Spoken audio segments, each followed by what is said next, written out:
The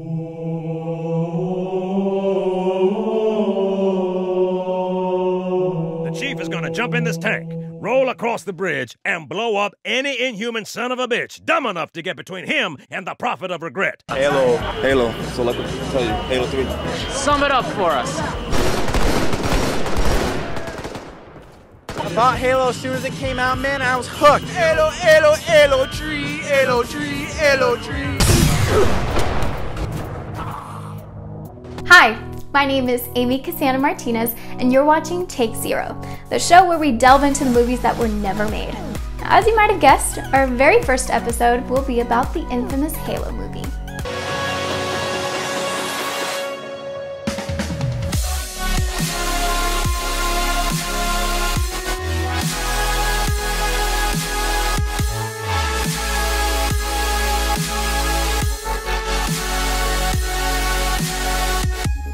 The late 2000s were a very special time for the gaming industry.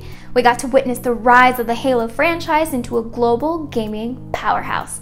If you don't remember, Halo was everywhere, and not just the gaming industry. It was on your food, on your drinks. Do you guys remember those really cool ads for? Well, the entire campaign was based around the idea that this war that the Master Chief was fighting was real and had taken place in some distant point in the past. The videos consisted of veterans talking about the battles in a museum full of miniatures. And as a teenager obsessed with the lore of the universe, I thought this was the best marketing tool ever. This was our first tiny glimpse at the idea of what a live-action Halo world would look like. It showed off some of the locations of the battles and even some life-sized weapons.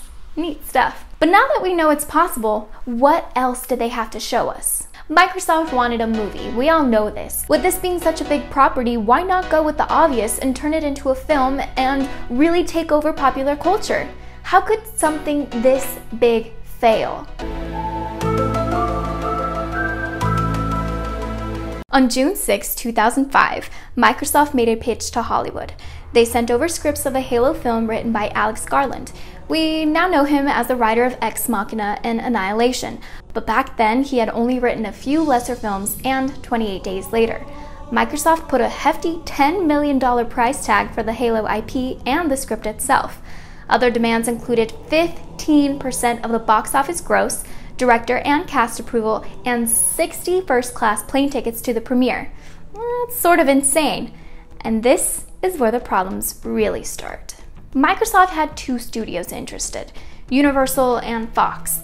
Microsoft hoped to be the subject of a bidding war. However, they did not predict what actually happened. Fox and Universal teamed up and made an offer to co-produce the movie. However, they brought Peter Jackson in as their point man. This made everyone instantly excited and had Microsoft jumping for joy. However, Jackson would not want to direct this picture, and instead of offering the film to Guillermo del Toro, Jackson brought along young gun Neill Blomkamp. This sort of made Microsoft nervous. They had the high production cost of Jackson and an unknown director at the helm of the project. At the time, Neill was known for some Nike commercials and a cool short film that would later become District 9. This made Neill very upset. He seemed to be stuck in the middle of all these corporate juggernauts, and Microsoft didn't seem to understand how everything worked. They came in and expected the studios to bow down to them, but that didn't happen. However, at this point, the movie was still going to happen, and Jackson's company Weta was constructing weapons and vehicles for the film. As a sort of proof of concept for the film, and also because he had nothing to do, Neill Blomkamp set out to direct a short film showing off more of what a Halo film can look like, and the result was incredible. Watch.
Oh, sweet baby Jesus. That was something else.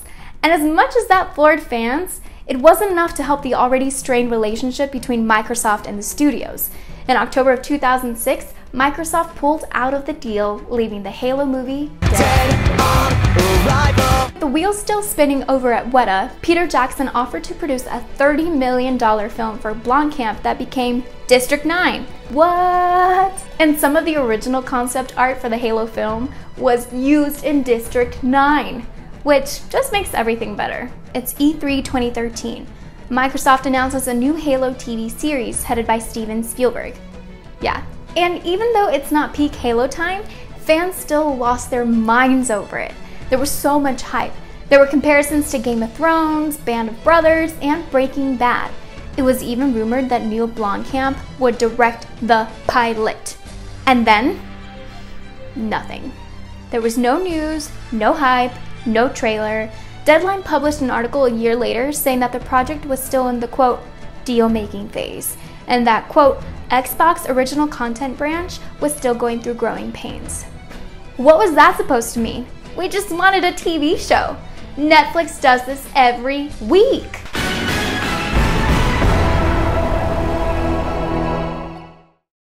Wait, what?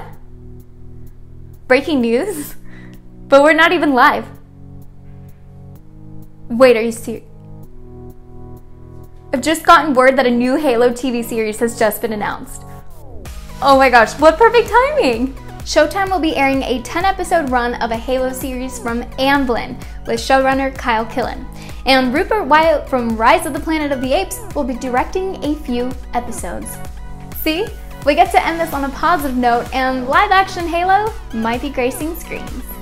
Have any live-action Halo stories? Any other movies that were never made but you want us to talk about? Comment below and let us know what you want to see. Thank you for joining us for our first episode of Take Zero. My name is Amy Cassandra Martinez. See you next time.